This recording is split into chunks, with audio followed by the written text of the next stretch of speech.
The church went completely silent. 80 people, not one breath. Willa Fern Ashcroft stood 3 rows from the front in her white dress, wildflowers in her fist. The music had stopped. The preacher had stopped. Everything had stopped. Declan Rourke looked at her, top to bottom, and then he said it. Quiet enough to be cruel, loud enough for every single person in that room to hear. I thought you understood what you were. 80 people watched, waiting to see if she would cry. Beg, fall apart. She did not fall apart. She looked at him for a long moment. Then she turned around. Same pace she came in, back straight, chin up, and walked out the door. She had nothing, no plan, no money, no home, just a ruined dress, a dead father's name. And somewhere in a cabin she hadn't visited in years, a secret that was going to change everything. The dress was white once. Now it was the color of Copper Ridge in September. Dust red, sun-beaten, the kind of color that doesn't wash out. Willa Fern Ashcroft stood in the middle of the open plain, alone, the wind pulling at her veil like it wanted to take something from her too, her hands at her sides, her chin up. Not crying, which was strange, because everything inside her was screaming. But we're getting ahead of ourselves. Let's go back to the morning, back to before the dress got ruined, back to when Willa Fern Ashcroft still believed that a man could look at her, really look at her, and see something worth keeping. Copper Ridge, Colorado, September 1885. Population 412 people. 1 main road, 1 saloon, 1 church with a crooked cross on top, 24 horses that knew this town better than most of the humans in it, and 1 bakery that wasn't really a bakery. It was just Willa's kitchen window, open every morning before sunrise, a wooden ledge, and whatever she'd pulled out of the oven the night before, sourdough, cornbread, sweet rolls, when she was feeling generous, which was most days. People came with coins. She took what they could spare. Some days that was nothing, and she gave them the bread anyway. That was Willa, 24 years old, round-faced and strong-shouldered, hands that were always a little floury, a little roughed up, brown hair that never stayed where she put it, eyes that had this quality, this particular quality of making you feel like she was actually listening, not just waiting for her turn to talk. Actually, listening. The horses knew it too. She managed the stables for 3 different ranch owners on the east side of town, fed the animals before she fed herself, talked to them, not in a crazy way, in a way that made the horses calm down just being near her. Old Hector Briggs said his mare wouldn't let anyone else shoe her, said that horse could smell a good person from 40 yards out. Hector Briggs was not a man who gave out compliments easy, so that should tell you something. Copper Ridge was the kind of town that chewed people up. Mining towns always were. Men came through chasing silver and left behind nothing but debt and broken equipment and children they didn't stick around to name. The women stayed. Always the women who stayed, who rebuilt things, who kept the bread coming and the horses fed and the saloon from burning down on Saturday nights. Hattie Greer had owned that saloon for 11 years, 55 years old. Built like a woman who had survived things she wasn't going to tell you about. Gray-streaked hair pinned up severe, eyes that missed absolutely nothing, voice like gravel wrapped in velvet. She poured drinks and broke up fights and extended credit to people who didn't deserve it and cut off people who thought they did. She was the unofficial mayor of Copper Ridge. She'd have told you there was no such thing as an unofficial mayor.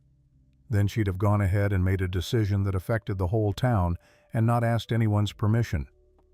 Willa had known Hattie since she was 14, since the year everything fell apart. But that's a different story. We'll get to it. The point is, Willa had a good life.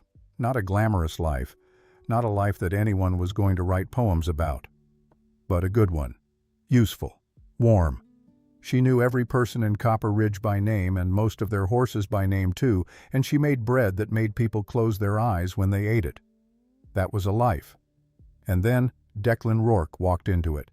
He arrived in Copper Ridge on a Thursday in January 1885, 8 months before everything happened. Tall, dark-haired, jaw like it was carved out of the same red rock that surrounded the town. He rode a black horse that was too good for Copper Ridge, the kind of horse that made you look at the rider and think this man has money. He did have money. He had the biggest operating ranch in the county, 200 head of cattle, 18 hired hands, a house with a porch that wrapped around all four sides. People talked about that porch. He was 31 years old and he had never apparently bothered to get married. The women of Copper Ridge had opinions about this, very loud opinions, expressed at every possible occasion. Willa was not interested. She noticed he was handsome. She wasn't blind. She also noticed that handsome men in her experience tended to know it, which made them exhausting. She had bread to bake and horses to feed, and she did not have time for exhausting. Then his horse got a stone bruise. He brought the animal to the stables. She was the one there. She crouched down without being asked, ran her hands down the horse's leg, found the problem, fixed it.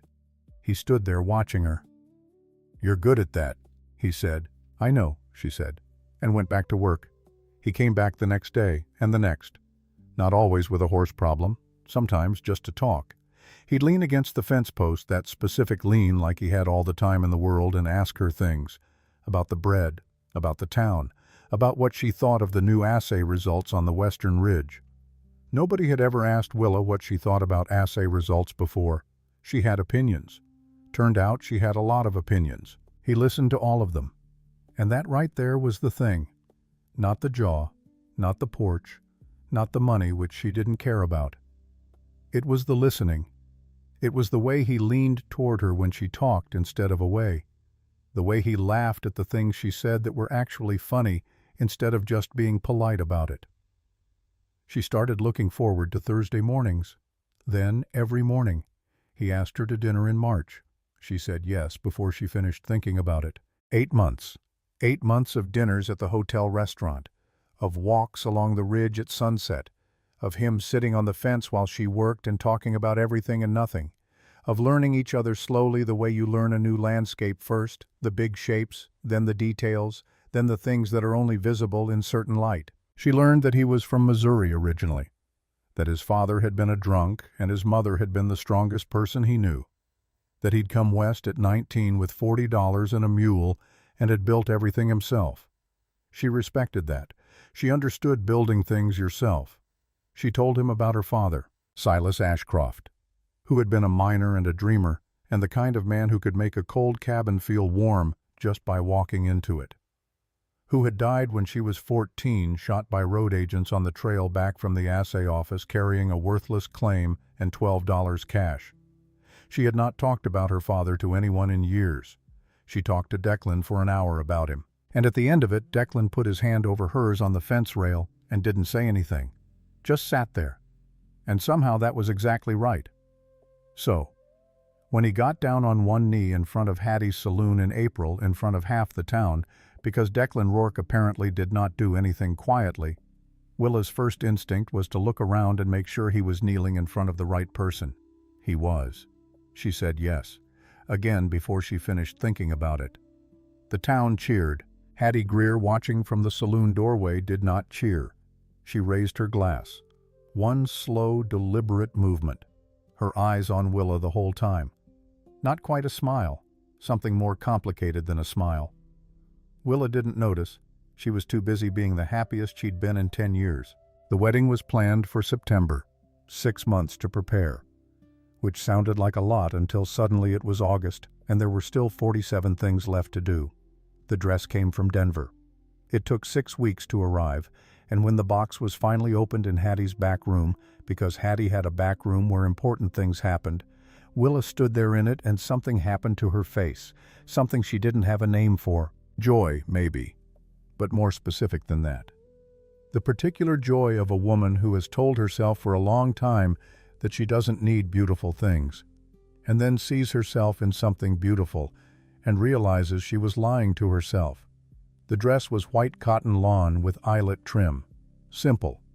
But it fit her like it had been made for her specifically, which it had because she'd sent her measurements and the dressmaker in Denver had listened to them. "Well," Hattie said, looking at her. "Well, what?" "Nothing." A pause. "You look..." "Hattie, you don't do compliments. Don't start now. It's unsettling."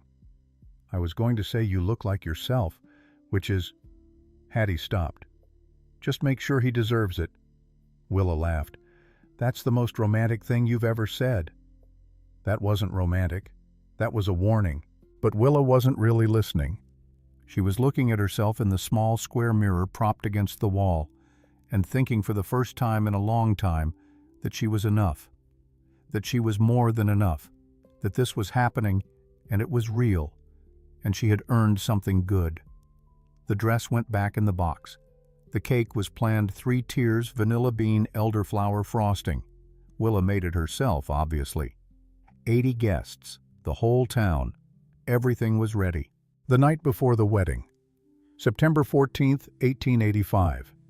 Willa couldn't sleep, which was normal. She was getting married tomorrow. Sleep was not the point. She got up around 2 in the morning, decided she'd go check on the wedding cake. She'd left it in the cool storage room behind the church because her kitchen wasn't big enough.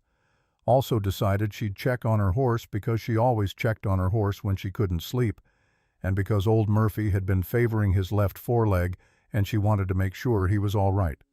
The path from her place took her past Declan's ranch house. She wasn't planning to stop. She wasn't trying to see him before the wedding she actually believed in. That particular superstition had told him so, and he'd laughed and said he wasn't superstitious, and she'd said that's because superstitions exist to protect people from their own bad decisions, which had made him laugh harder. She was just walking past. But there was a light in the back room. And voices. And because she was Willa Fern Ashcroft, who had grown up in a town where sounds in the night meant things, she stopped. She told herself later she almost didn't listen. Almost. 2 voices. Declan. And a man she didn't recognize, low-graveled, deliberate. A business voice. Timelines moved up. Vance is getting nervous about the northern parcel. And Declan. Vance can wait. 1 more day doesn't change anything. And the woman. A pause. Handled tomorrow. Once it's done, she won't have any claim. The land reverts. The Ashcroft stake goes to next of kin, and next of kin becomes me. She know about the vein. She doesn't know anything. Silence. Then, her father found it first, Rourke. That's not nothing. And Declan very quiet, very calm. Her father's dead. Willa didn't move for a long time. The light stayed on in the back room.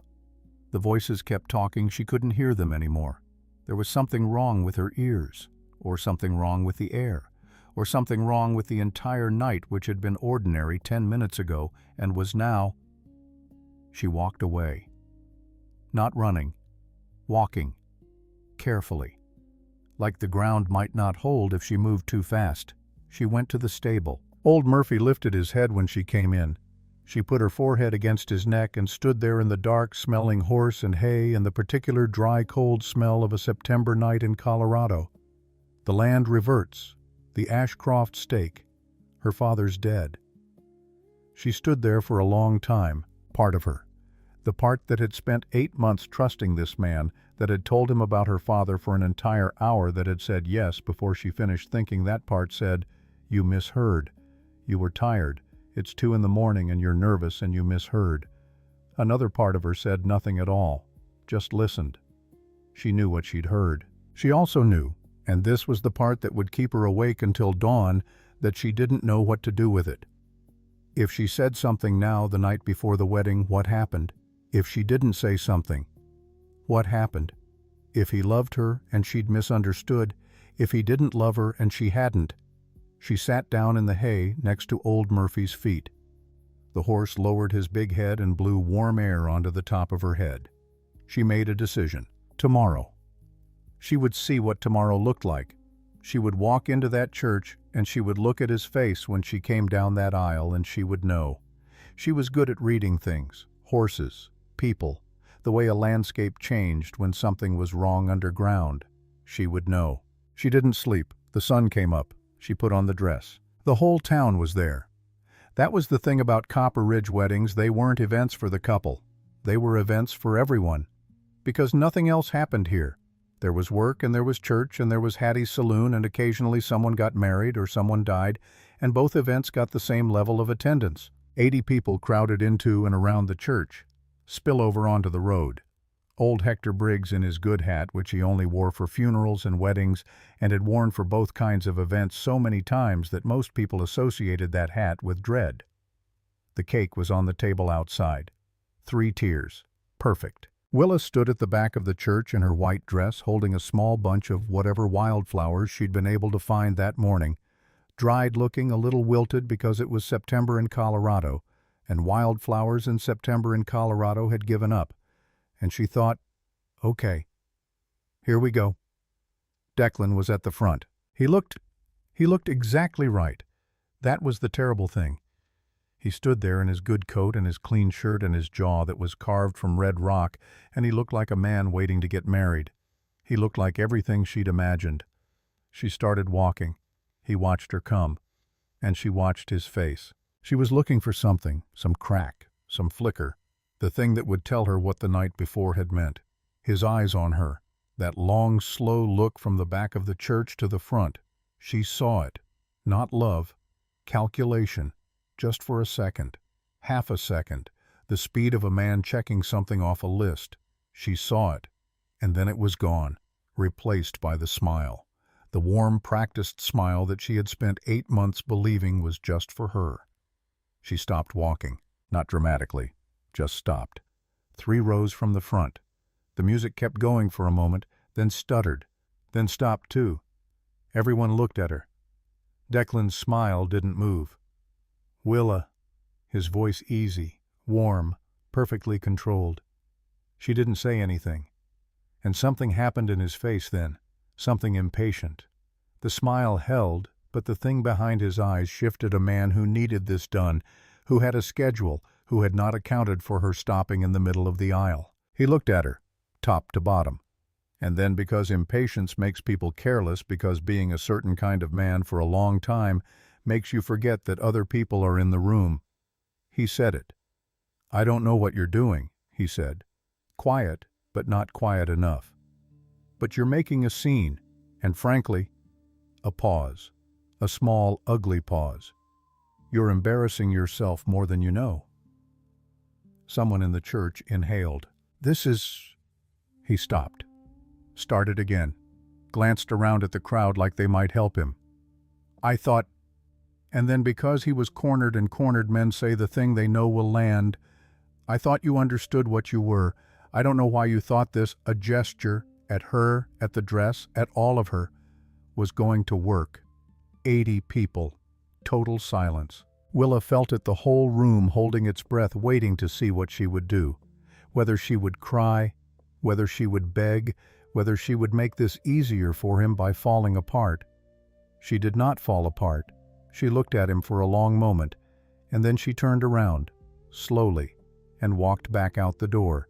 Same pace she came in, back straight, wildflowers still in her hand. She heard the murmuring start behind her, heard a woman's voice, unfamiliar from out of town, say something, and then movement. And then she was outside, and the sun hit her like a physical thing, and she kept walking.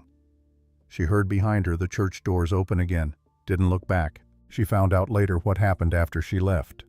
A girl, Josephine Vance, from the town 20 miles east, had walked up to stand beside Declan at the front of the church, already dressed, already planned, already known by him, the whole wedding, the dress, the cake, the 80 guests. None of it had been for Willa. It had been a performance, a way to end a thing he'd started for other reasons, a clean, public, efficient disposal. She was not the bride who got left. She was the obstacle that got moved. She walked. Copper Ridge disappeared behind her. The road turned to trail, turned to bare rock, turned to the dry scrub and burned red earth of the open plain.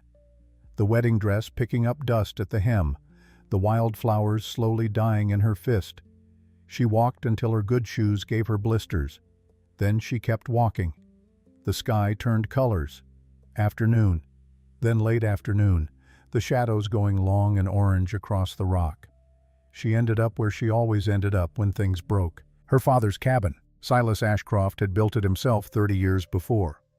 2 rooms, plank floors, a stone fireplace that smoked if the wind was from the north, a porch about the size of a generous thought. He'd died in it, in a manner of speaking. He'd died on the road, but she'd always thought of his death as happening here in this cabin, because this was where the life he'd built was, and when the life ends, the place ends with it. She hadn't been back in years. It showed. The porch step had given way. One of the window shutters hung at an angle. The door didn't close right.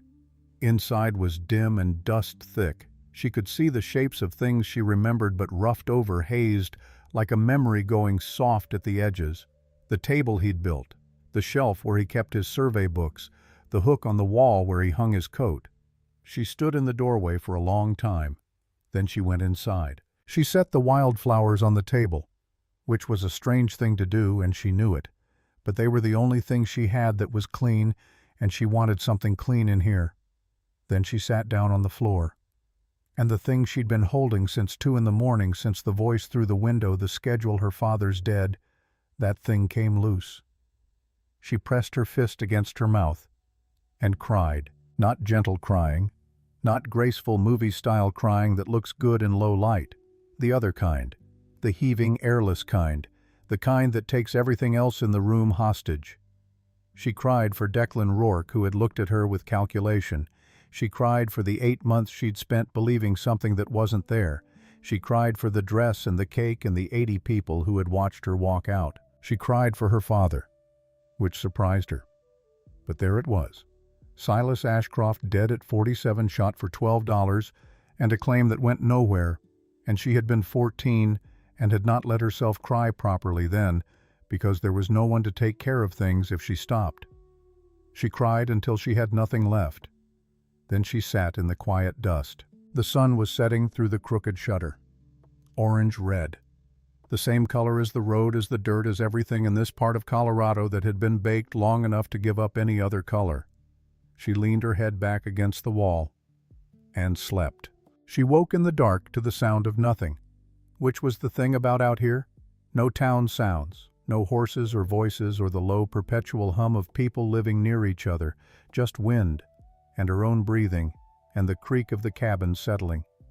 She lay on the hard floor in her wedding dress and stared at the ceiling she couldn't see and thought, now what? Not a question, a statement.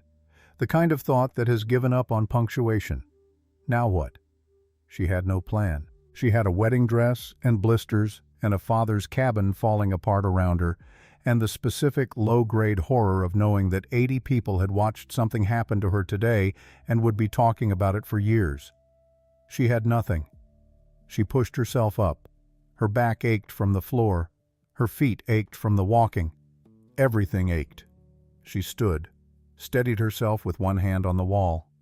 The wall moved. Not much, a few inches, but enough the old plank siding shifted, and a section near the floor came loose with a hollow sound. She grabbed the lamp from the table. There were still matches dry enough, miracle, and lit it. Crouched down. The plank had pulled away from the frame. Behind it, not just the insulating sawdust and dead spiders she expected, was a gap, bigger than a gap, an opening, the top of a frame, a door built into the floor. She pulled the loose plank further, found the edge of a hatch, rope handle.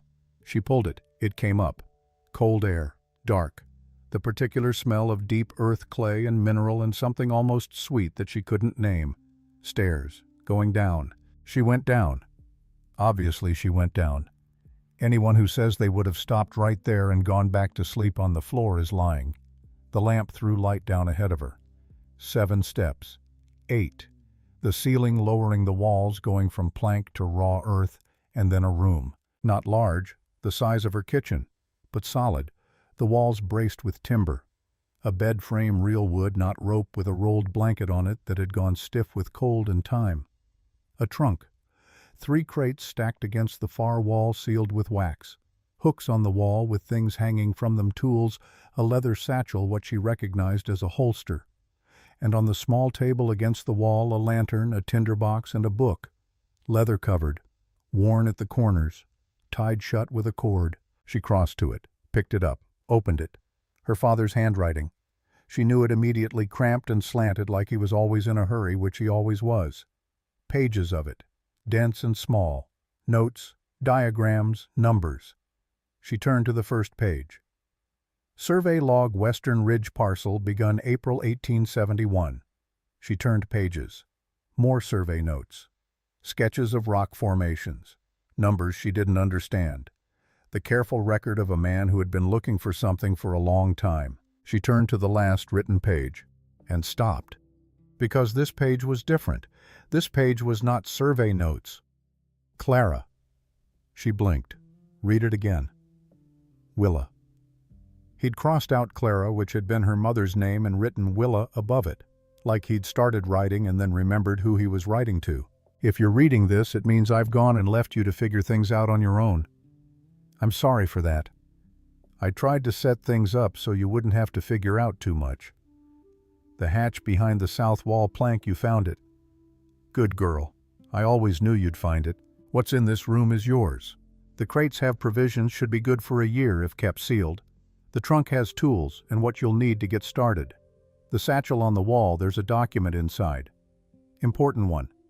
The land on the Western Ridge parcel section 4 through 7, I registered the claim. Properly at the county office, 1873. That claim is filed in your name, Willa Fern Ashcroft. Has been since you were 12 years old. I don't know who's going to want that land. I know someone will eventually. There's silver in that ridge. I know it even if I couldn't prove it yet. I prepared this room for you, not for me. I never needed a place to hide, but I knew you might. Don't let them make you small, Willa. Don't let them tell you what you're worth. You're an Ashcroft. We build things. We don't let them be taken. The rest is in the satchel. Willa sat down on this cold stone floor, the lamp burning beside her, her father's handwriting in her hands. He had known. Not about Declan Rourke specifically, he couldn't have known that. He'd been dead for 10 years. But he'd known that something would come, that someone would come, that the land was worth something and that people who wanted things didn't tend to ask nicely for them. He had built her a room. He had registered the land claim in her name when she was 12 years old. He had written her a letter and left it here in the dark for 10 years waiting for the night she would need it. She held the letter against her chest. Outside, somewhere above, past the plank floor and the ruined porch and the dark Colorado sky, the world was doing whatever it was doing. People in Copper Ridge were talking about her. Declan Rourke was making plans. The dress was dirty and the cake had been eaten, and the thing she'd thought was her life had turned out to be something else entirely. Down here there was just her father's handwriting, and a room he'd built, and the slow, specific, bone-deep understanding that she was not in fact alone. She had never been alone. She was an Ashcroft, and Ashcrofts built things. She opened the satchel. The document was there. Folded, careful, tied with twine dry as bone, the kind of paper that survives a decade in a sealed room because someone prepared it properly. The county registration seal still clear. Her name, Willa Fern Ashcroft, in the clerk's formal hand. The Western Ridge parcel, sections 4 through 7. The same land Declan Rourke had spent 8 months planning to take from her. She looked at it for a long time. Then she folded it back up, put it in the satchel, put the satchel on her lap, opened the crates, found what her father had said she would provision sealed right. Dry goods, salt, cornmeal, dried meat. Enough. More than enough. The trunk tools, a good hunting knife, a compass, a smaller revolver than she'd ever handled with a box of cartridges wrapped in oilcloth, a canteen, a coil of rope, and under all of that a small cloth bag that clinked when she moved it. She opened it. Gold, not a fortune, but real. Enough. The savings of a man who'd spent 20 years working alone in the dirt and keeping what he found and not spending it on things he didn't need.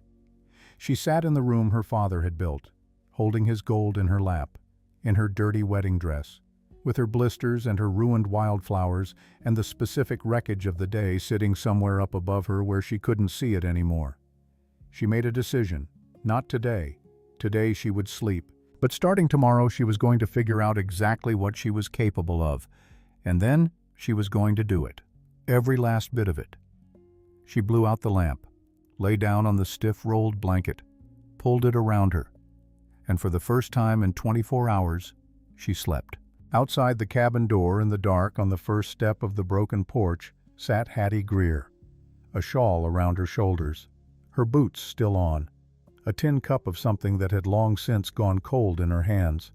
She'd followed Willa out of town at a distance, all the way here, watched the light go on in the window, watched it move downward somehow in a way she couldn't explain, watched it go out.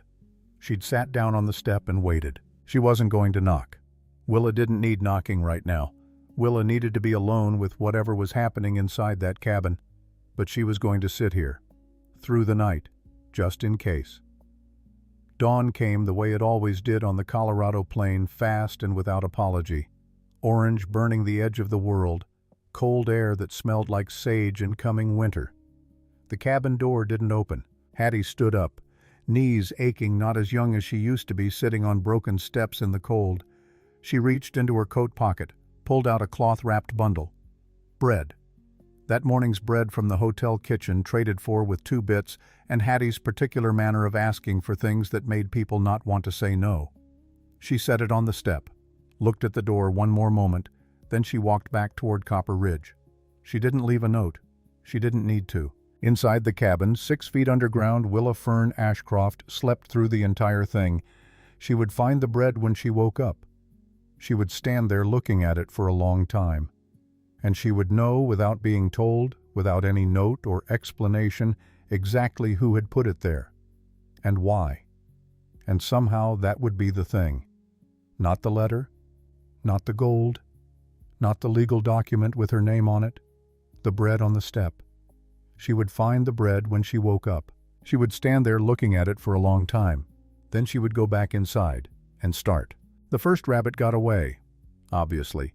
She'd been down in that hatch room for exactly 1 night, read 12 pages of her father's notebook, decided she was ready to hunt, which was, in retrospect, the specific kind of confidence that only exists before you've actually tried the thing. The rabbit looked at her. She looked at the rabbit. The rabbit left. She stood in the scrub with a bent wire snare in her hand and her dignity in pieces on the ground, and thought Silas Ashcroft. You could have left more detailed instructions. The second morning, second rabbit also left. Third morning, third rabbit. She got it. Not graceful. Not the kind of moment you'd put in a story about a strong woman finding herself. It was loud and graceless, and she apologized to the rabbit out loud, which she knew was ridiculous, and she did it anyway, because she was alone. And alone meant no one was watching, and no one watching meant she could be exactly as ridiculous as the moment required. But she got it. And that night she had meat, real meat, hot. Cooked over a fire she'd built herself from wood she'd split herself with an axe that was slightly too large for her hands, and that she had swung anyway over and over until her palms blistered, and the blisters broke, and something underneath them hardened into something tougher than skin. She sat next to that fire, ate every bite, and said out loud to no one in particular, "Okay. 1 more day." That was how it started. Not a plan, not a transformation, not the kind of thing you could write down in a notebook under the heading, "How I Became Someone Different." Just 1 more day. Get through today. Tomorrow is its own problem. The hatch room became her real home. The cabin above was for weather shelter when the wind came sideways, storage for the things that couldn't get wet. But the room below was where she slept, where she read, where she kept the satchel with the documents tucked inside the oilcloth, safe and dry and waiting, not forgotten, never forgotten, but set aside. Because she couldn't think about Declan Rourke and county registries and the legal machinery of what came next while she was also learning how to stay alive through a Colorado winter.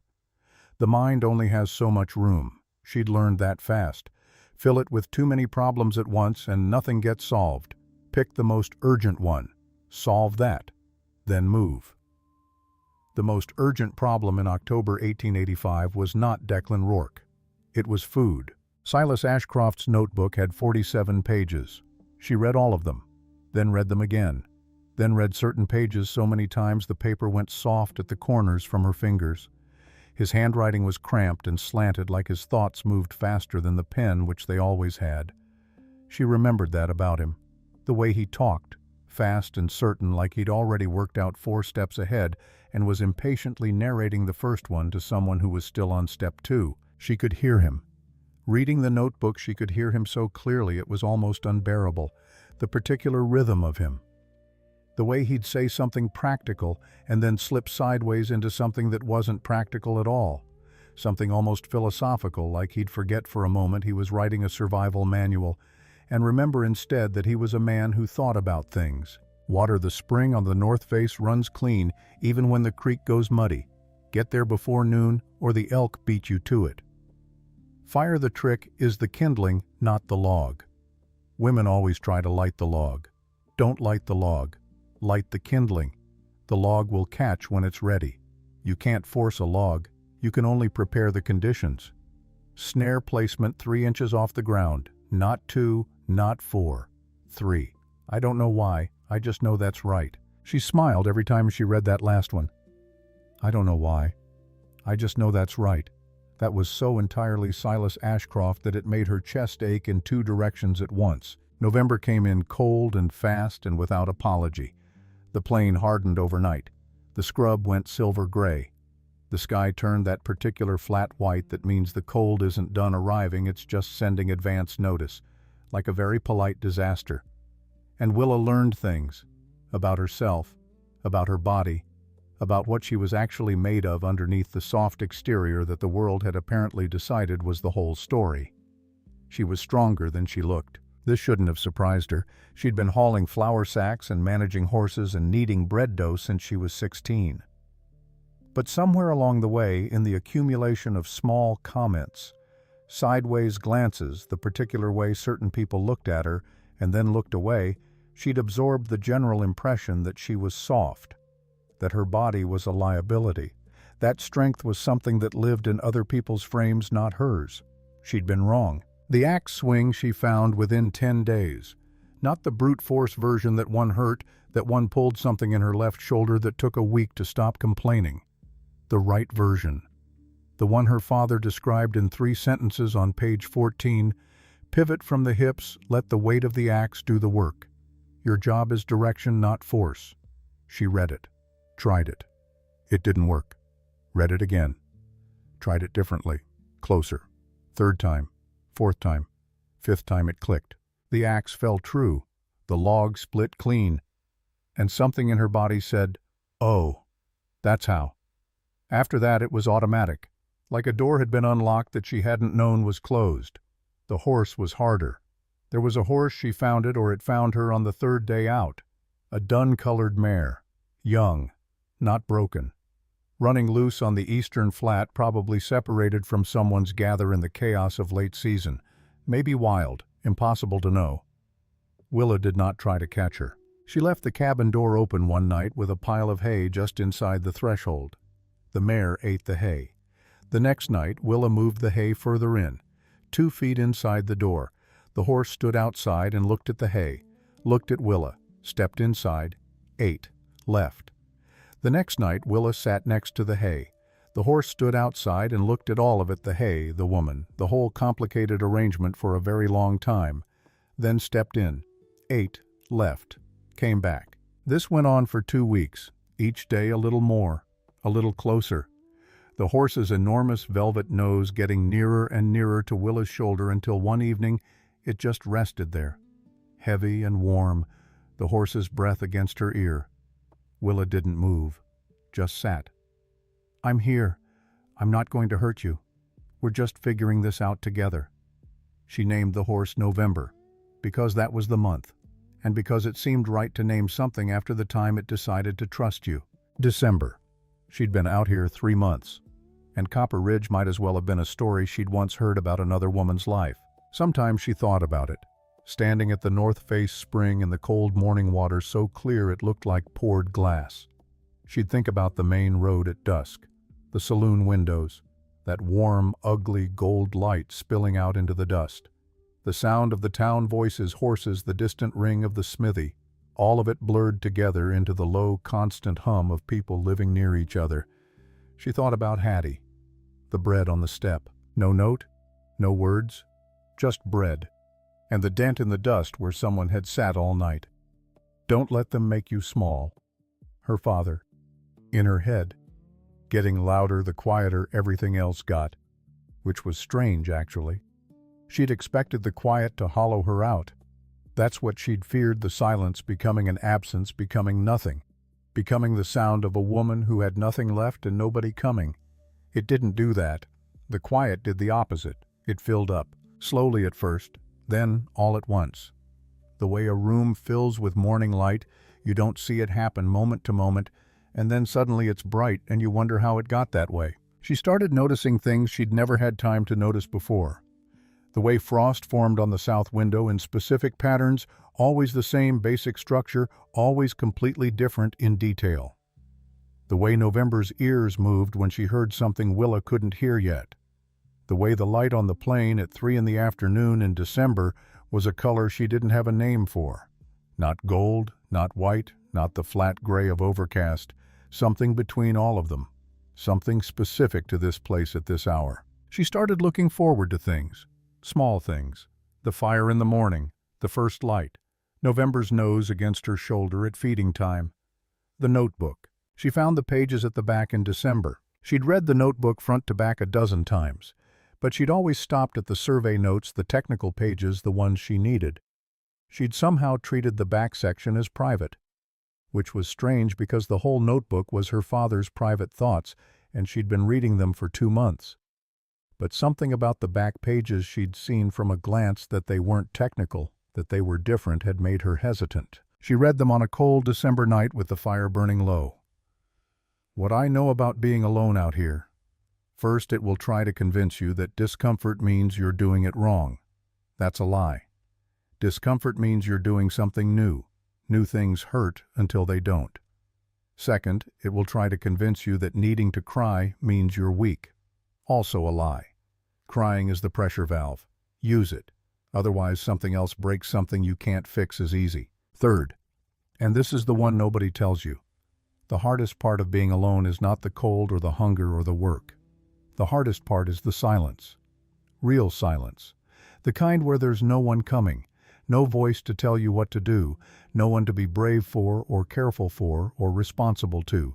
Just you. And every decision yours. That silence feels like drowning at first, then like floating. Then if you give it enough time, like home. Give it time. All the time it needs. Don't rush back to the noise before you know who you are in the quiet. She sat with that for a long time. The fire popped. November shifted in the lean-to. Outside the plane was absolutely still. Then, like home. She folded the notebook closed, looked at the ceiling, thought, he knew. He knew exactly what this would be. He wrote it down and left it here for me. A man who had been dead for 10 years had known exactly what she would need and had provided it.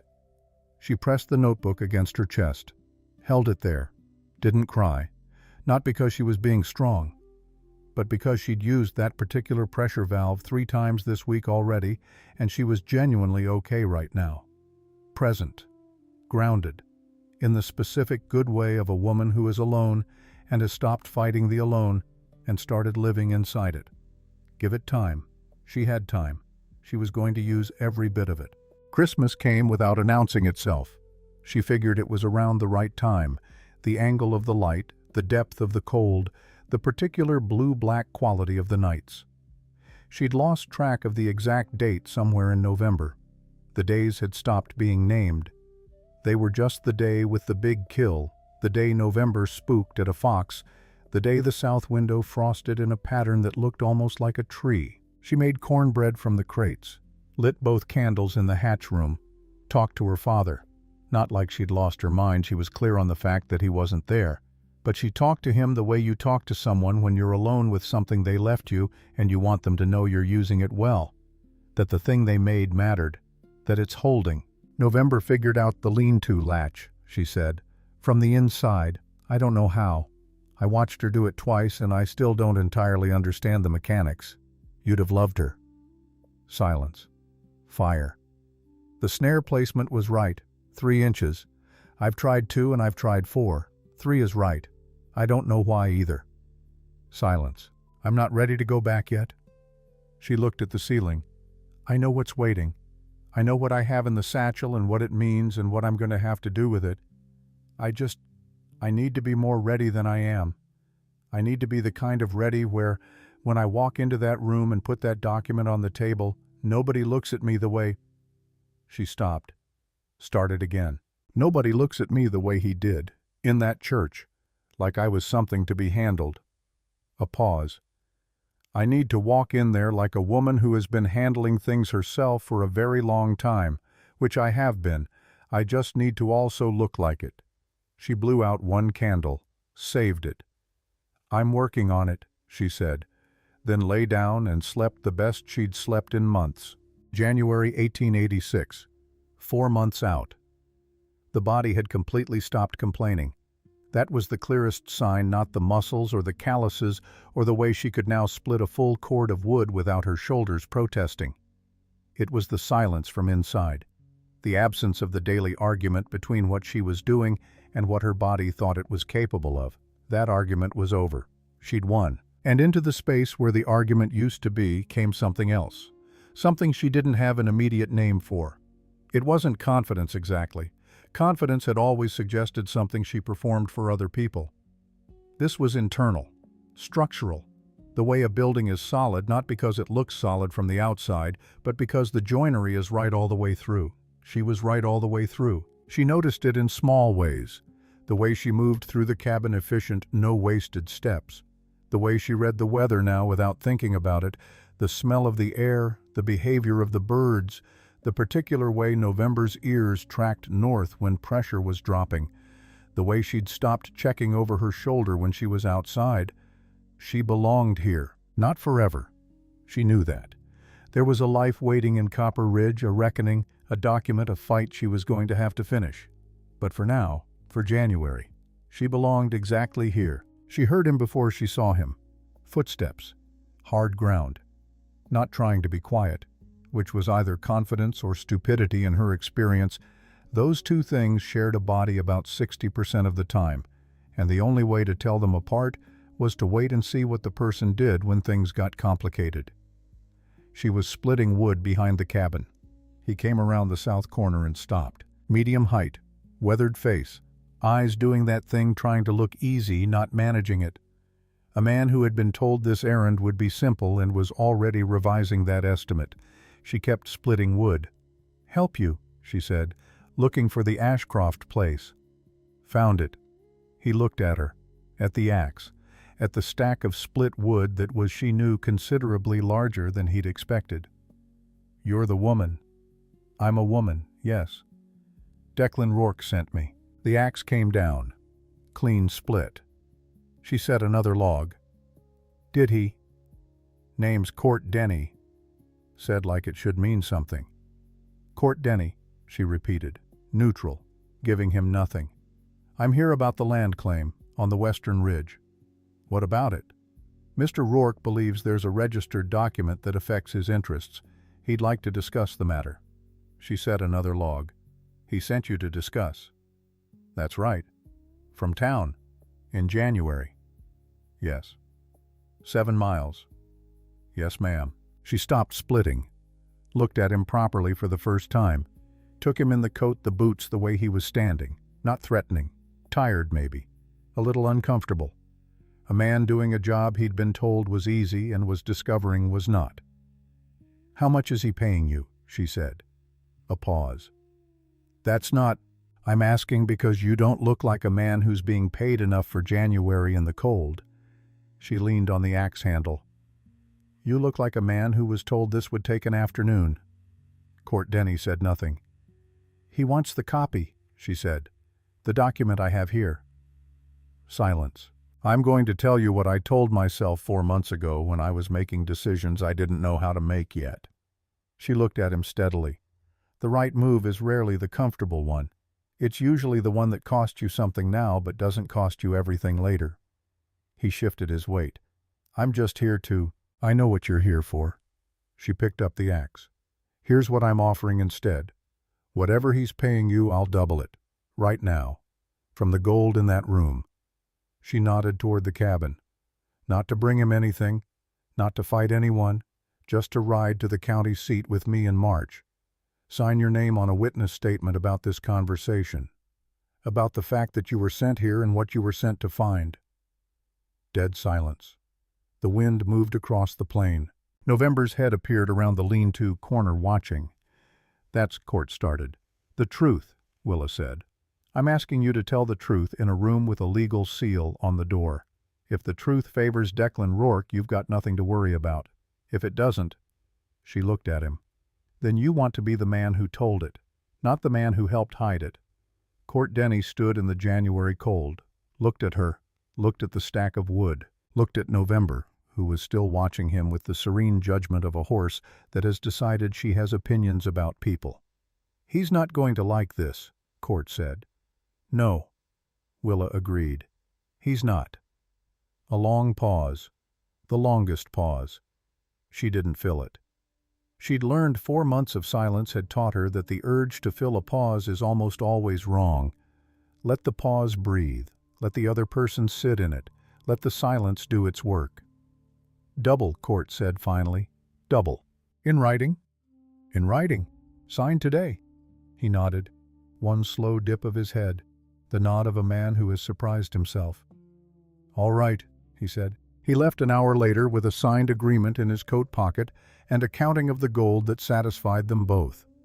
Willa watched him go until he was small on the plain and then gone.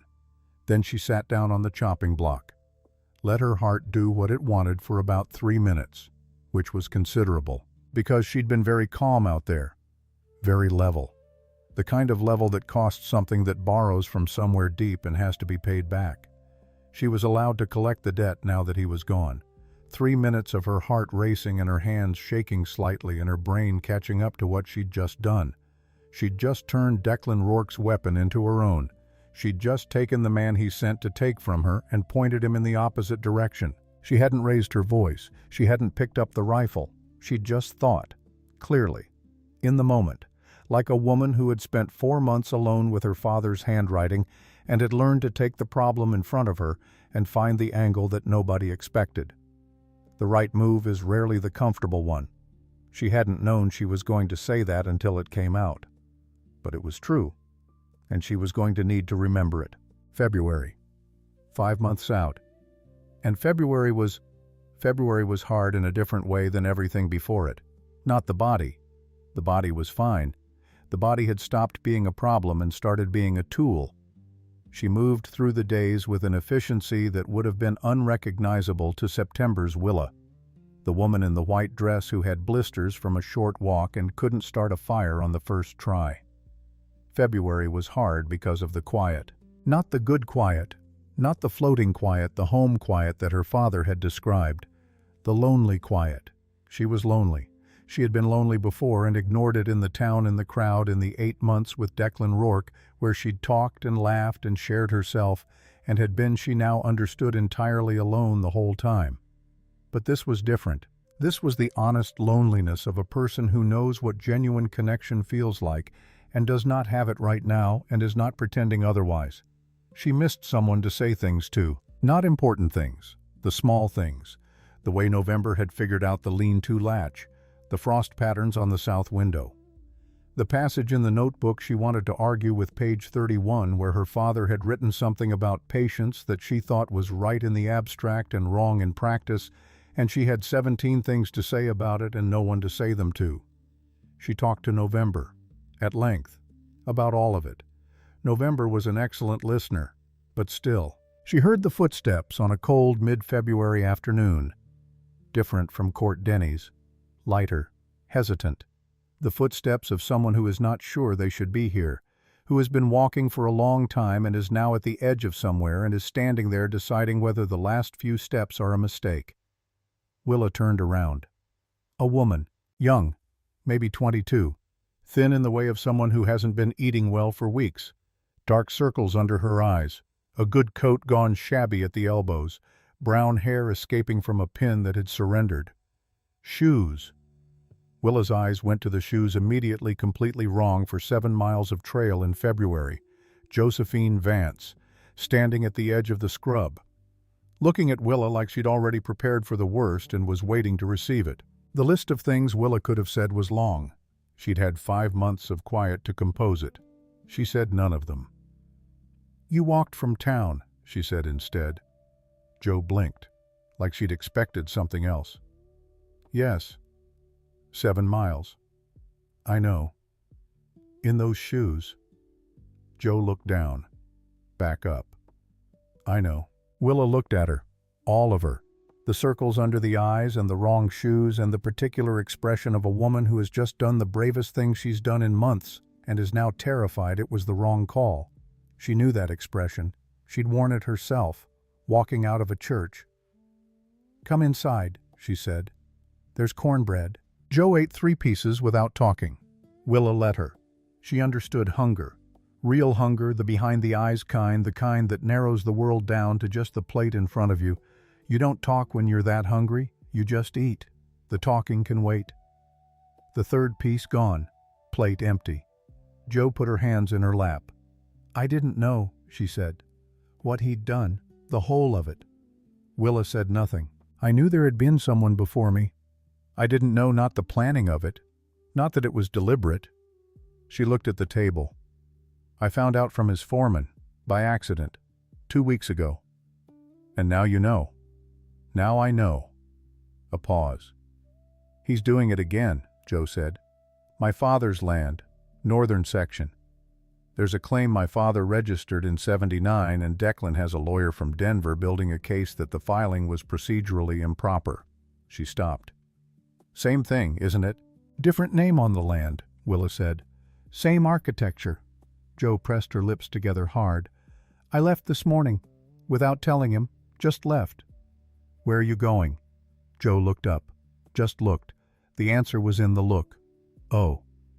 You came here, Willa said slowly. You walked 7 miles in February, in those shoes, to me. I didn't know where else to go. Her voice steady, but just barely. I know I have no right to ask anything of you.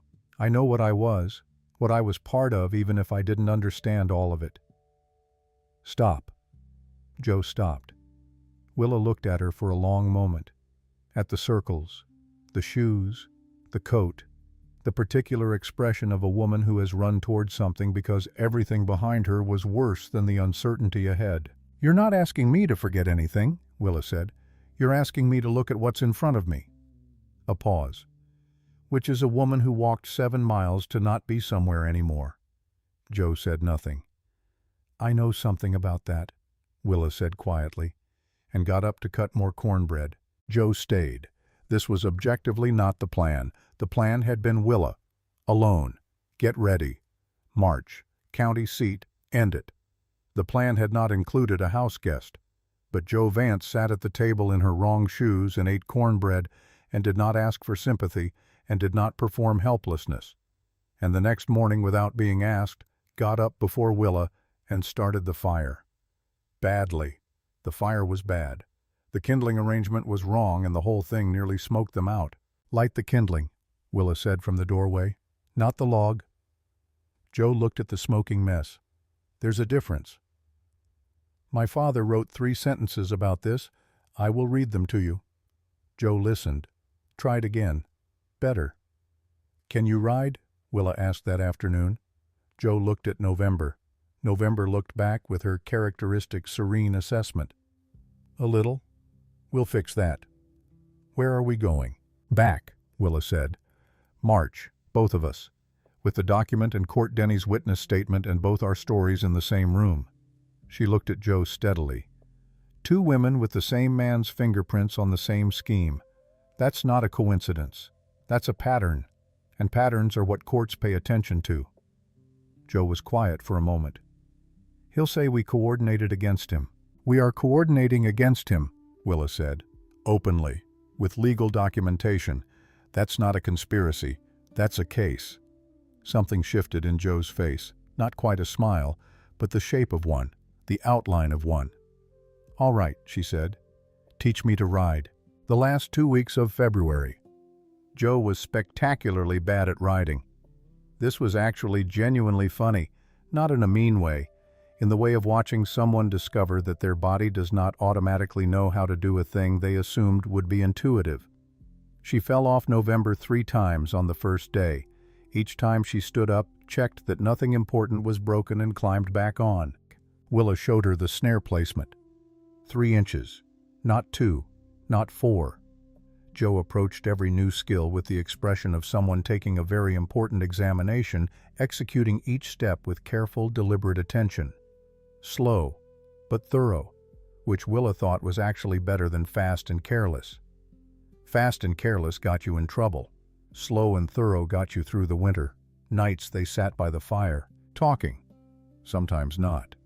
The easy mixture of both that only happens between people who have stopped performing for each other. Joe told her about Walter Vance. Stubborn. Not easy to love in the obvious ways, but present, the kind of father who showed up, who stayed, who built things that lasted even when he didn't say much while building them. Willa told her about Silas, about the notebook, the hatch room, the letter, about 3 inches. Joe laughed at the 3 inches. A real laugh, the surprised kind, startled out of her. The kind you can't manufacture. It was the first time Willa had heard another person laugh in 5 months. It sounded like something returning to the world, some quality of the air that she hadn't realized was missing. She laughed too, and the cabin, which had been holding its breath for a long time, seemed to exhale. First morning of March. Cold. Clear. The sky, that particular blue that Colorado reserves for days when something is about to change. Willa stood outside the cabin in her father's leather coat found in the trunk, fitted for a broader frame but close enough to matter. The satchel over her shoulder, the oilcloth inside, the document with her name on it. Willa Fern Ashcroft. November bridled and ready beside her. Joe stood next to her in Willa's spare boots, her own shoes left behind in the cabin like a skin she was done with. They both looked at the road. 7 miles. A man with lawyers and money and 8 months of planning. A town full of people who had watched something happen and said nothing. Ready, Willa said. Joe considered this honestly. No. Me neither. A breath. Let's go anyway, Willa said. She swung up onto November. Joe, with slightly more grace than the first attempt, which was still not much grace, got up behind her. They rode out. The sun was low and gold, the plains silver with cold. Behind them the cabin sat quiet in its scrub, the broken porch, the crooked shutter, the hatch in the floor under the south wall, plank, the room below with the fire gone cold and the notebook on the table, and the 2 burned candle stubs, and every single night of the last 5 months, folded up and stored there. She would come back. She knew that. But first Copper Ridge. First the room with the legal seal. First the document and the witness and the truth told out loud in a room full of people who had decided she was nothing. November moved into a canter. The town grew closer on the plain, and Willa Fern Ashcroft, who had left it with a ruined dress and a broken heart and absolutely nothing else, came back with everything she needed. She came back ready. They rode into Copper Ridge on a Tuesday morning, which mattered, because Tuesday was market day, which meant the main road was full, wagons pulling in from the surrounding ranches, stalls going up along the wooden sidewalk. The smell of coffee and sawdust and horse, and the particular dry, cold smell of early March in Colorado, that specific moment when winter is losing its grip but hasn't admitted it yet. When the ground is still hard but the air has something softer in it, something almost like a promise. Willa had chosen Tuesday deliberately, not for drama, for witnesses. An empty road means a private conversation. A private conversation means no record.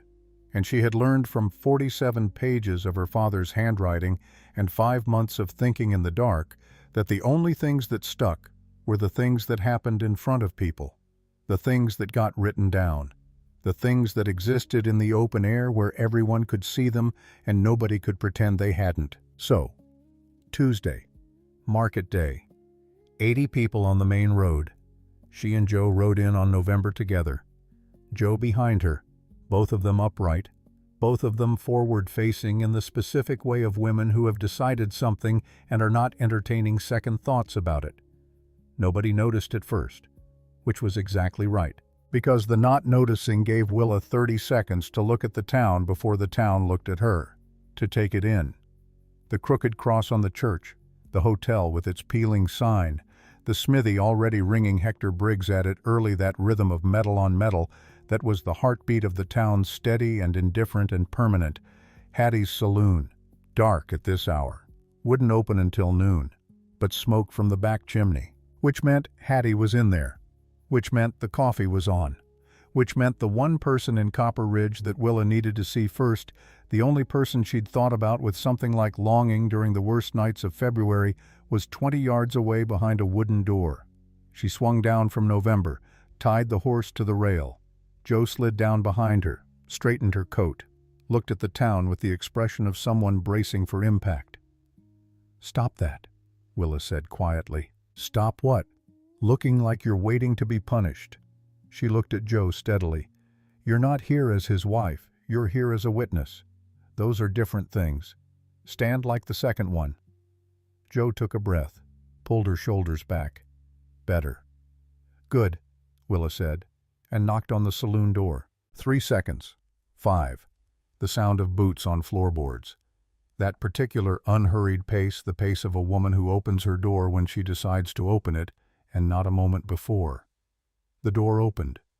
Hattie Greer, gray-streaked hair already pinned up. Eyes that had been awake for hours, they always had that quality.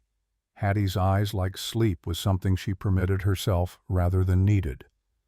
She looked at Willa, then at Joe, then back at Willa.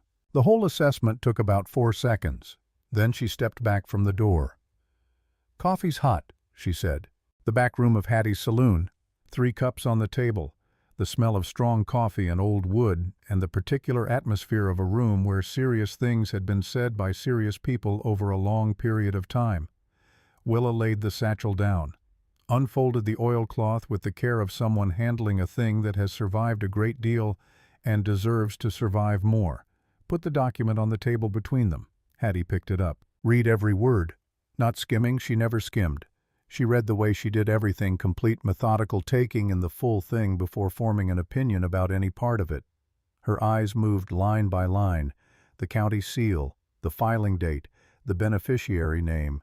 She set it down. 1873, she said, "when I was 12. And Rourke knew. He knew about the silver vein on the western ridge before he ever introduced himself to me." Willa wrapped both hands around her coffee cup, let the warmth into her palms. The whole courtship, every dinner, every walk, every conversation where I thought someone was finally... She stopped. He needed the land under his name. Marriage was the cleanest legal path. I was the most available option. Hattie was quiet. That specific Hattie quiet, which was not empty, was never empty, was the sound of a mind moving fast through things it wasn't ready to say out loud yet.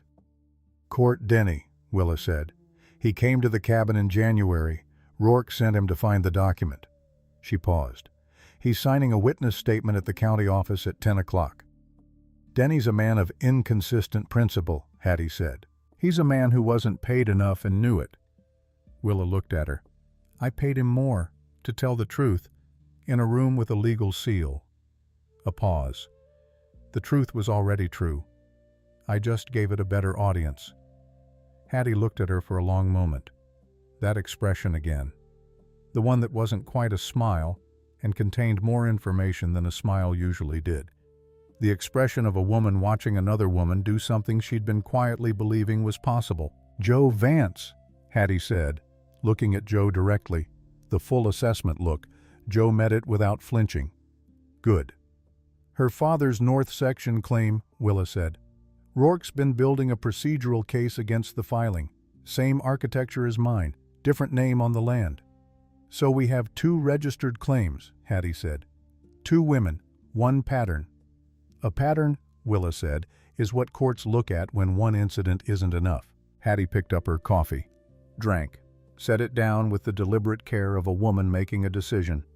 "I'll come to the county office," she said. "I was hoping you'd say that."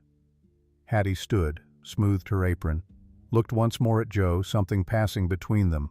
Not words, not quite warmth yet, but the beginning of the conditions for warmth.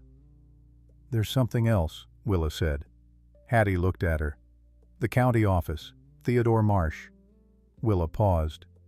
"You've known him a long time." 20 years. "And his role officially as county clerk, the full scope of it." Hattie was very still for a moment. "Why are you asking me that?" she said, carefully. Because I need to know what's available to us in that room, Willa said. Before we walk in, I need to know every legal instrument we have, every person whose role matters. She looked at Hattie. I've been thinking about this for 5 months. I don't want surprises. A long pause. Something moved in Hattie's face. Then she said, Theodore Marsh is the county clerk, which means he records, he files, he stamps. A pause, deliberate, precise.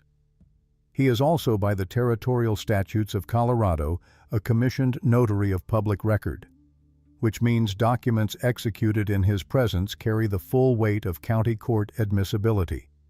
Willa absorbed this. And is there, she said slowly, any other commissioned role in this county that we might be overlooking? Hattie Greer looked at her for a very long moment. Then she reached into the pocket of her apron, pulled out a small card, worn at the edges, official seal still clear, set it on the table between them. Willa looked at it. Joe looked at it. Harriet May Greer, Justice of the Peace, County of Copper Ridge, commissioned 1882. I was appointed, Hattie said, when the previous justice retired and there was no one else willing to do the job without payment the county couldn't afford. A pause. I did not advertise the appointment, because in my experience authority is most effective when people don't know you have it until the moment you need to use it. Willa stared at the card, then at Hattie, then back at the card. 3 years, she said. You've been the Justice of the Peace for 3 years. And nobody... People know what they're told, Hattie said simply. I didn't tell them. She picked up the card, put it back in her apron pocket. I'm telling you. The room was very quiet. Then Joe said softly, Good Lord. Finish your coffee, Hattie said. We have a 9 o'clock. The county office of Copper Ridge opened at 9.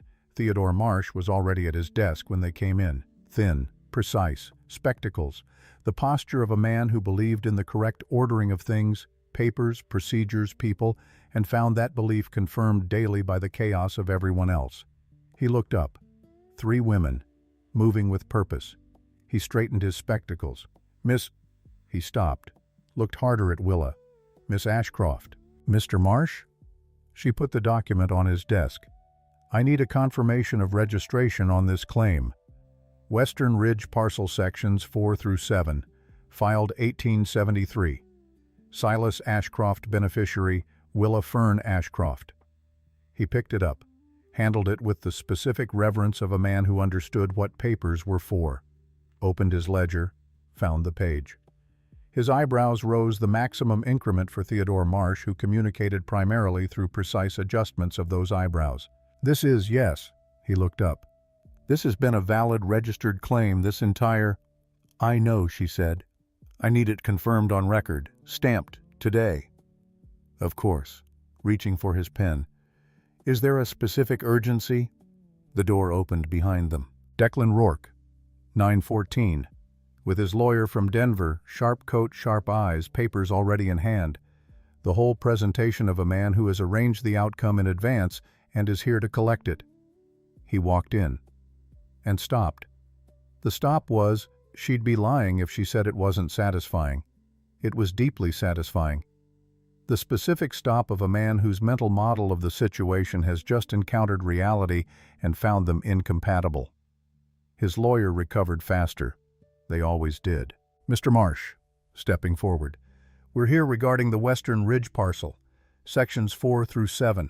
My client has a claim of procedural precedence over the current filing based on... Your client, Hattie said from her position near the wall, has a claim of procedural precedence over nothing. The lawyer looked at Hattie. Hattie looked back. The lawyer made a rapid assessment, the kind that takes 2 seconds and involves reading everything available about a person from how they stand and where their hands are and what their eyes do when challenged. He read Hattie correctly, made the decision that she was not a woman to underestimate, adjusted his approach. Declan stepped forward, around his lawyer, looked at Willa directly, and she let herself feel it the full weight of what it meant to be looked at by this man.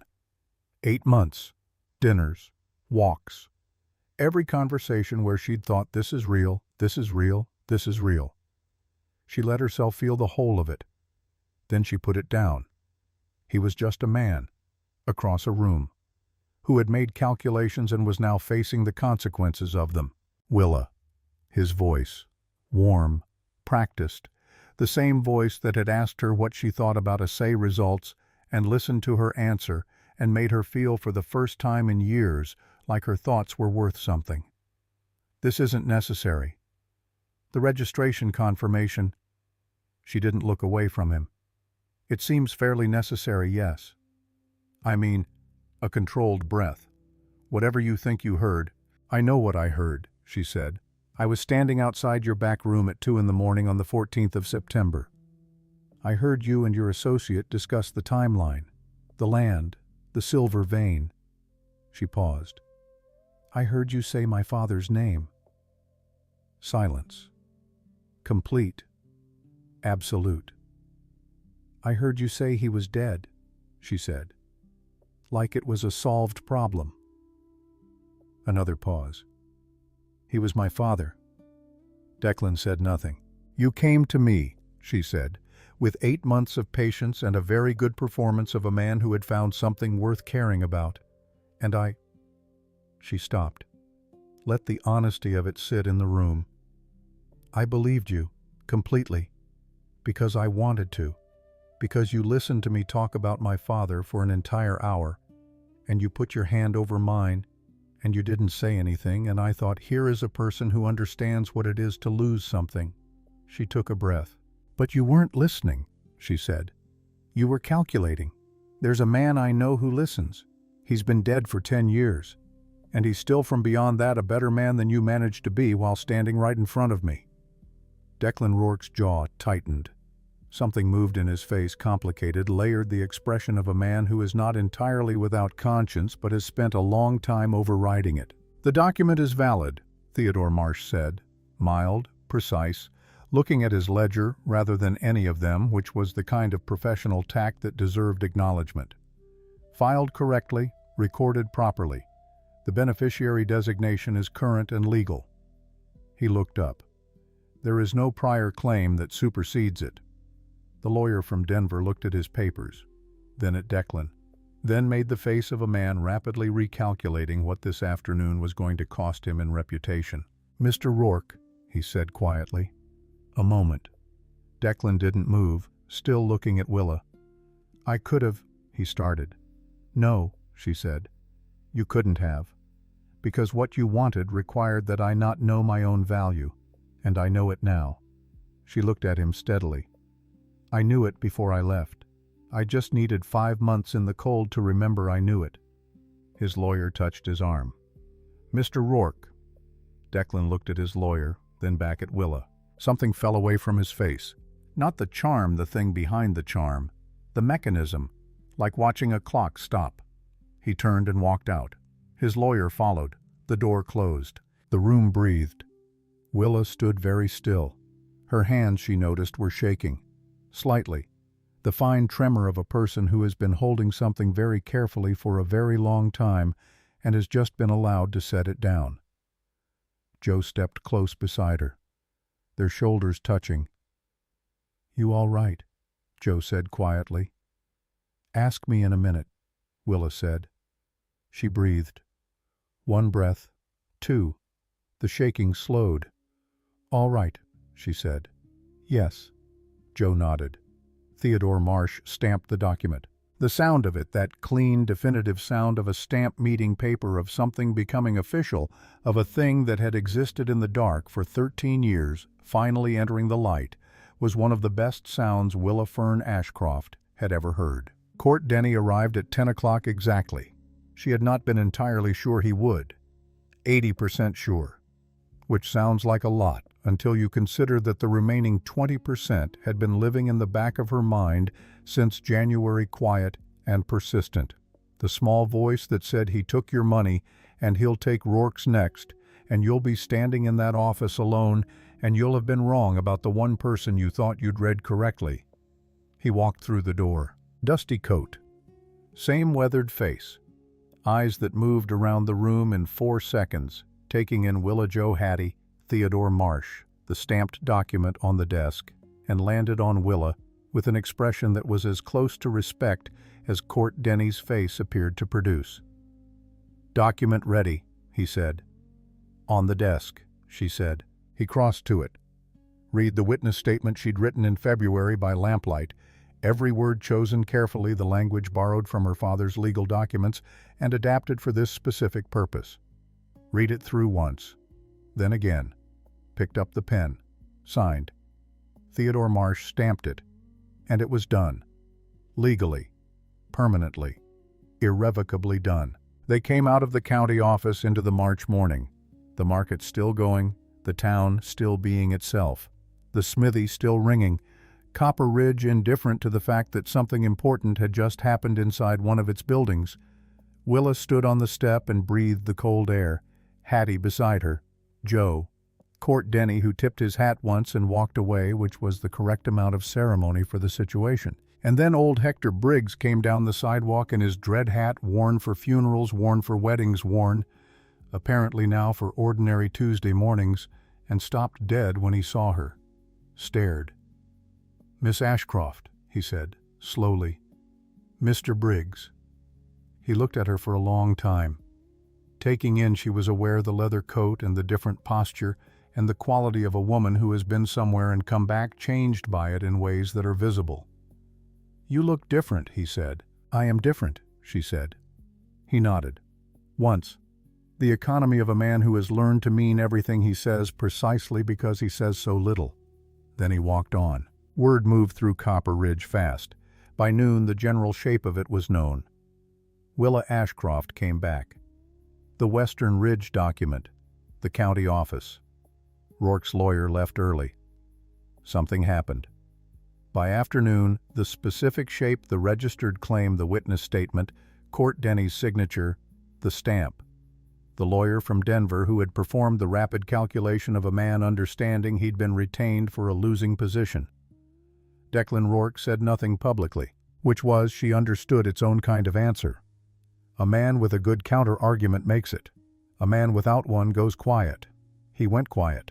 The trouble came at 2 in the afternoon, because trouble always comes when you think the difficult part is finished. That is the thing about trouble. It has no respect for narrative convenience. It arrives on its own schedule, usually the worst possible one. She was standing outside Hattie's with Joe talking about nothing consequential, something about November's feed situation and whether the bay gelding they'd heard about in the next valley was worth the trip when she heard it. Horses, east end of the road, moving too fast, not the rhythm of travelers or traders, the rhythm of men with a purpose and no interest in being polite about it. She heard it before she saw it because she'd spent 5 months listening to November's ears, and November's ears had taught her to hear things earlier than she used to. 3 riders, coming in hard, the market crowd pulling back, that instinctive ripple of a group of people deciding simultaneously to not be in the way of something. The lead rider pulled up in the middle of the road, looked around. His eyes went to the county office. Willa understood immediately. Completely. The way you understand something when all the pieces you've been holding separately suddenly show you their shape. Rourke. Not done. A plan B she hadn't accounted for. Not lawyers this time. These men weren't lawyers. These were men sent to do something about a stamped piece of paper before that stamped piece of paper could leave the building and become the kind of problem that couldn't be undone. Theodore Marsh was alone in that office. She was moving before she finished the thought. "Willa," Joe started. "Get Hattie," Willa said, already moving. "Tell her what's happening." She went around the back. Not the main road, the alley between the livery and the feed store. Narrow, dark, smelled like horse and old hay. She'd taken this alley as a child, cutting through to the stables on mornings when she was late and didn't want Hector Briggs to see her. She was slightly wider than she'd been at 14, made it work. Through the back door of the county building, unlocked, because Theodore Marsh operated on the principle that county records should be accessible to county citizens, which was admirable in philosophy and occasionally inconvenient in practice. Into the back room. Theodore Marsh looked up, saw her face, stood up immediately. Because Theodore Marsh was a precise man, and precise men read situations accurately. 3 men, she said. East Road. They're coming for the document. He was already moving to the cabinet. The secondary. Lock it. The back cabinet. Right now. He did. She picked up the chair from the corner. Simple. Wooden. Functional. Sat in the back room doorway where she could see the front door and the front door could see her. 30 seconds. Maybe less. The front door opened. The lead man. Medium build. Eyes doing the rapid scan of someone looking for a specific thing in an unfamiliar room. Landed on the desk. The stamp. The visible filing cabinets. Not what he needed. "Can I help you?" Theodore Marsh said. Perfectly mild. Perfectly normal. The voice of a man for whom this was a completely ordinary afternoon. "The Western Ridge parcel documents." The man's voice flat. Practiced.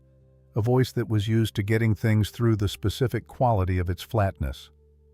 "The Ashcroft registration." "Those are filed county records," Theodore Marsh said.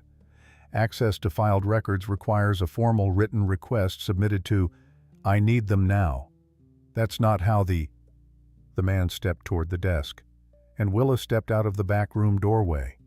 The man stopped. She had the chair in both hands, not raised, not threatening technically, just held, the way a woman holds something when she wants you to think carefully about the fact that she's holding it. Her arms, after 5 months of splitting wood and hauling water and everything else, were not the arms of a woman who had spent those months doing nothing. This was visible. She knew it was visible. She'd chosen not to hide it. "Mr. Marsh was explaining the process," she said. The man looked at her, at the chair, at her arms, at the back room she'd come from, at the chair again. "Those records are official county property," she said. "Removing or damaging official county records is a federal offense. The man who sent you here knows that. He sent you anyway." She let that sit for a moment. "Think about what that means for how much he values your specific situation."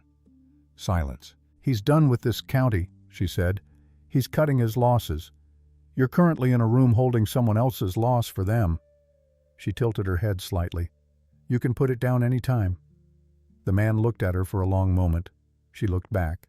Steady. Because she'd been steady in the cold when the first rabbit got away and the fire wouldn't start, and the silence was so loud it felt like drowning.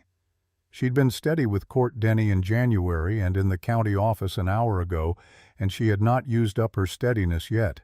She had more. She would always have more now. The man left. She heard the horses go fast east, receding, and stood still until the sound was gone. Theodore Marsh exhaled, long, controlled, the exhale of a man who had maintained his composure through something that had required composure. He looked at Willa, at the chair. "Miss Ashcroft," he said. "Mr. Marsh, you were prepared to—" "I was holding a chair," she said. "There's a meaningful distinction between holding a chair and doing anything with it." He considered this. "Is there—" "Philosophically," she said. "Yes." He almost smiled. "Theodore Marsh. Almost." She set the chair back in the corner. "The document," she said. "Locked. Safe." He paused. "I'll have a copy made today and filed with the territorial office in Denver, secondary record, in case anyone is inclined to revisit this." She looked at him. "Thank you," she said. "That's yes. Thank you." He nodded, picked up his pen, went back to work. Which was, she understood, Theodore Marsh's version of "you're welcome." Hattie was on the step when she came out, Joe beside her. And behind them the crowd that had gathered the way crowds gather in small towns when something is happening and nobody wants to admit they came specifically to watch. Hattie looked at Willa. "3 men on horses," Hattie said. "Gone. The document. Locked and safe. Copy going to Denver." Hattie was quiet for a moment. "You went through the livery alley," she said. "I used to take it as a kid. Your father used to take it too." Said simply, like a fact she'd been carrying for a while and had decided this was the right moment to set down. "When he was late to the assay office, which was often." A pause. "He was always thinking about the next thing, moving fast in his mind. His feet had to catch up." Willa couldn't speak for a moment. The crowd around them, the market sounds, the smithy ringing. "He was a good man," Hattie said. "The kind that doesn't announce itself, just builds things, and trusts the things it builds. Willa pressed her lips together, nodded. That was all she had right then. It was enough. Declan Rourke left Copper Ridge 6 days later. Not in the night, not running. In the morning with a wagon and a hired man and whatever he'd decided was worth taking. The rest left behind the ranch, the equipment, the carefully constructed life of a man who had built on borrowed foundations and found out what happens when the foundations are called in. Willa was at the stable checking on old Murphy's foreleg when the wagon went past on the main road. She heard the wheels, looked up, watched him go. Felt not triumph, not satisfaction exactly, something quieter. The specific feeling of a thing returning to its proper order after a long time out of place. She looked down at Murphy's leg.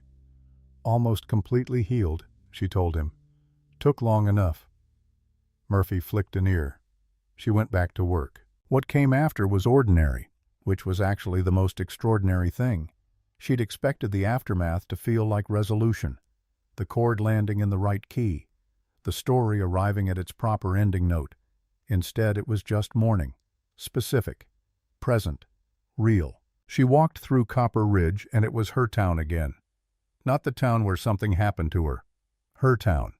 The one where she knew every name and most of the horses, where the crooked church cross had been crooked since before she was born and would be crooked after she was gone, where the smithy rang the same rhythm it always had.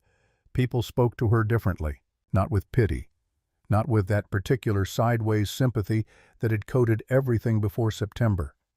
With something she hadn't been given before, not often, not freely. The quality of being taken seriously, of being understood as a person whose decisions had weight, whose presence in a room changed what was possible in that room. She'd always been kind. Now she was also known. Those two things together, she understood now, were what she'd been missing. Not romance, not a ranch. The simple fact of being fully seen by the place where she lived. She started building in April. The Western Ridge parcel. Her land. Sections 4 through 7 on the hand-drawn map she'd found in a leather notebook in a room her father built for her before she was old enough to need it. Raw land. Beautiful, in the particular way that raw land is beautiful, the beauty of potential rather than completion. She could see what it would be. She'd always been able to see shapes before they were finished. Her father had been the same way. She knew that now, from his notebook, from the way he wrote about things that didn't exist yet, as if they were already real and just waiting to be reached. Joe stayed, not discussed at length. It became true the way certain things become true incrementally, practically, through the daily accumulation of choices that add up to a life. Joe was Willa had discovered over 2 months of shared space, methodical in ways that complemented Willa's instinctive approach. Where Willa read a situation and moved, Joe measured twice. Where Willa trusted her hands, Joe made diagrams. Between them, they built things that were both sound and efficient, which was better than either quality alone. Joe could ride November now without incident. She'd also somewhat mysteriously developed a rapport with the horse that November expressed by occasionally choosing Joe's company over Willa's, which Willa found both endearing and faintly insulting. "She likes you," Willa said one morning, watching November follow Joe across the yard for no apparent reason. "Animals have good judgment," Joe said. "I know. That's why it's insulting," Joe laughed. And the sound of it free, unguarded the laugh of a woman who had remembered how was one of the better sounds on the Western Ridge that spring. The Tuesday gatherings were Hattie's. She'd been running them quietly for 3 years. The back room of the saloon. Women of Copper Ridge, any who wanted to come.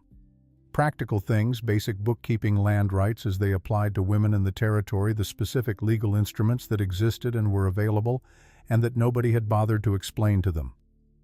After March, more women came, not just from Copper Ridge, from the surrounding ranches, from the mining camps, from the small isolated homesteads where women had been making decisions alone for years, with no framework for understanding their own rights.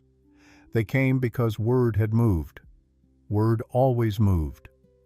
Willa started teaching the outdoor things, not as a class, not formally, more like, here is what I know, here is how I know it, here is why it matters. Fire, the kindling, not the log. Don't try to light the log. The log catches when it's ready. Your job is to prepare the conditions. Water. The North Face spring runs clean when the creek goes muddy. Get there before noon. Snare placement. 3 inches off the ground. Not 2, not 4. She said that every time. Every time someone wrote it down. She didn't know why 3 inches was right. Her father hadn't known either. But it was right. She'd proven it enough times now that she'd stopped questioning it and started trusting it. That she told them was the thing, not the specific measurements, the principle underneath them. There are things that work, she said, that you don't fully understand, and you have a choice. You can refuse to use them until you understand them, or you can trust the evidence and use them now and understand them later. She looked around the room. Most of the things that kept me alive last winter, I didn't understand. I just did them because the notebook said to, and then I saw that they worked and I kept doing them. A pause. Understanding caught up eventually, but surviving came first. The room quiet. Listening. Nobody is coming to explain things to you before you need them, she said. That's the thing I wish someone had told me earlier. The explanation and the need arrive at different times. So learn what you can before the need arrives. And when the need arrives anyway, and it will trust what you've learned even when you can't see why yet. After that session, 4 women asked her to teach them to shoot. She said yes to all 4. She went back to the cabin once. May. The plain already green in the low places where the snowmelt had come through. The scrub silver and new.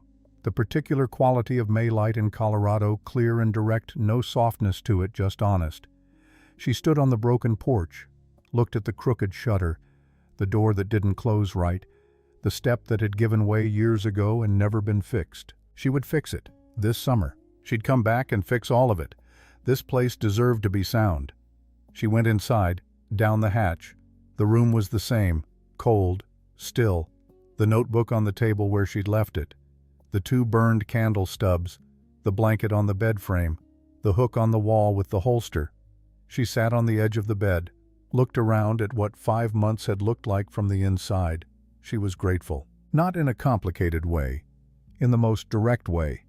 She was grateful for the cold that had taught her what she was made of, for the failed snares and the rabbit that got away and the fire that took 4 tries, for November figuring out the latch from the inside, for the 3 inches that she still didn't understand and trusted completely, for Court Denny's unexpected integrity, for Joe's wrong shoes and 3 pieces of cornbread and the surprised laugh that came when she needed it most, for the bread on the step, no note, no words, just presence, for Hattie Greer, who had been a justice of the peace for 3 years and told no one until the moment it mattered.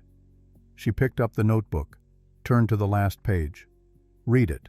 Not because she'd forgotten she had it memorized by now, every word, the slant of every letter, but because some things you read again not for the information but for the company.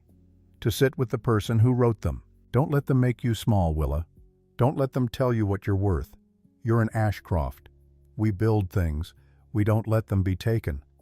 She closed it, put it in the satchel. She was taking it with her this time. It had lived in the dark long enough. It belonged on a shelf she could reach. She climbed the stairs, came out into the May light, stood on the broken porch one more time. Thank you, she said, to the cabin, to the room below, to her father who was not there and had somehow never stopped being present. Then she walked to where November was tied, swung up, turned toward the western ridge. Joe was waiting at the top of the ridge when she got there, on the bay gelding, sitting easy, not the effortful, careful balance of a new rider, but the settled weight of someone who has found the center of the thing and stopped fighting it. Beside her, the frame of the first structure on the western ridge parcel.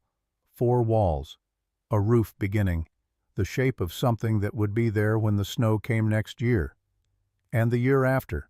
And the year after that. The sky did something, the way it does sometimes in Colorado, the sunset deciding to be excessive. Clouds in layers catching the light going through red and orange and that specific bruised purple that looks like someone told the sky to be subtle and the sky declined. Willa pulled November to a stop beside Joe. They both looked at it. Good Lord, Joe said. I know. Does it always? Not often enough. A pause, the horses standing still, the light doing its excessive thing. Joe, Willa said.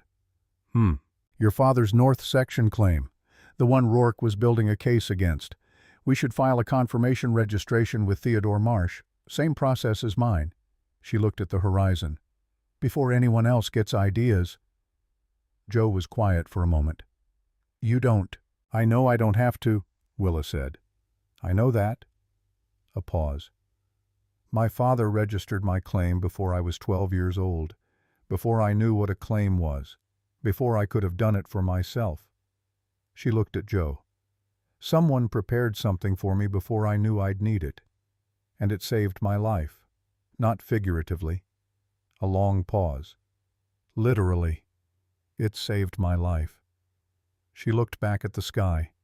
Seems right to do the same when I can.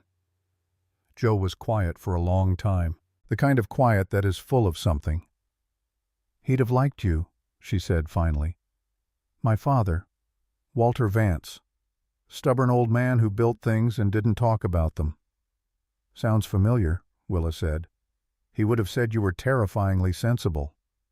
Is that a compliment? From him. Joe looked at her.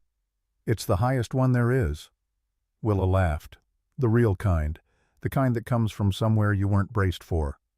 Joe laughed too, and the sound of both of them together out on the ridge in the fading excessive light on land that belonged to Willa Fern Ashcroft, by registration and by right, and by the love of a man who had built something in the dark and trusted her to find it, was one of the best sounds either of them had ever made. November was impatient, shifting her weight, tossing her head once the specific gesture that meant, I have been standing here long enough and I would like to go now. Okay, Willa said to the horse. Okay. She looked at the sky one more time, the colors going now, the excessive sunset fading into the particular blue dark of a Colorado evening. Stars coming, slow at first, then all at once. She looked at Joe. Ready, she said. Joe looked back, considered it. Yes, she said, and this time it was true. Not the brave answer. Not the answer that means I am terrified, but I am doing this anyway. The real answer. The answer that comes from somewhere solid. Willa leaned forward over November's neck. And they rode, down the ridge and across the plain, into the last of the light, past the cabin with its broken porch and its hatch in the floor and its cold, dark room that had been for 5 months the whole world, past the county office where Theodore Marsh was still at his desk, probably filing and recording and stamping the things that made things real, past Hattie's saloon where the back room light was on for Tuesday, into the life that was waiting to be built. In 1886, in the territory of Colorado, there were no laws written specifically for women like Willa Ashcroft. Those laws would come later. Written in part because women like her had already been living them in the cold and the quiet, in rooms built for them by people who loved them before they knew they'd need it. Not a law, not a proclamation. A room, a document, a notebook, 3 inches off the ground. November was impatient, shifting her weight, tossing her head once. Okay, Willa said. Okay. She looked at Joe. Ready, she said. Joe looked back, considered it. Yes, she said. And this time she meant it. Willa leaned forward over November's neck. And they rode,